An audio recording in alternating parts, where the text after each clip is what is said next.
Hello guys, সবাই কেমন আছো? আশা করি সবাই ভালো আছো। তো আজকের ব্লগ হলো আমার বোনের বার্থডে। তো সকাল থেকে ওর মন খারাপ ছিল যে বার্থডে হবে না। তো আমি একটা প্ল্যান করেছি যে ঠিক আছে, আমার ছোট বোন এই যে বার্থডে গার্ল এসে গেছে আমার সাথে একটা সেলফি তুলতে।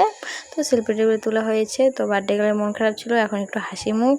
তো ওকে আমি একটা ভেবেছি যে আমার ছোট বোন তো একটা ছোট্ট করে সারপ্রাইজ দিয়ে দিই। তো আমি টাকা জমিয়েছিলাম, ওখান থেকে আমি ওর জন্য একটা কেক কিনে নিয়ে এসেছি। নিয়ে আসার পরে ঘরে যাচ্ছি, দেখো এখন একটা সারপ্রাইজ দেবো ওকে আমি। সারপ্রাইজটা দেখো পাওয়ার পরে ও এত খুশি হয়েছে যে কি বলবো।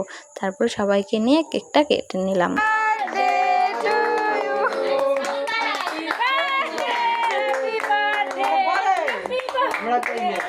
ও এত খুশি হয়েছে, মানে কি বলবো, মানে এরকমভাবে যে ও সারপ্রাইজটা পাবে ও ভাবতেই পারেনি। কেন বলো তো, যে দেওয়ার মতো তো সেরকম কেউ নেই, যে কে এরকমভাবে সারপ্রাইজ দিবে বলো তো।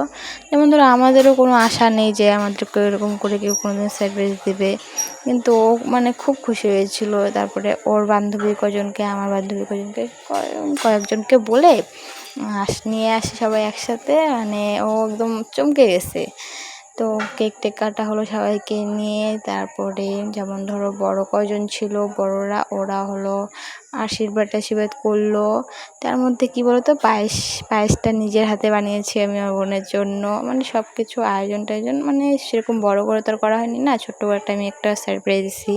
তো দেওয়াতে তো সব কিছু ছোটো ছোটোই। তো আমি নিজের হাতেই বানিয়েছি, নিজের হাতে সব কিছু রেডি করেছি।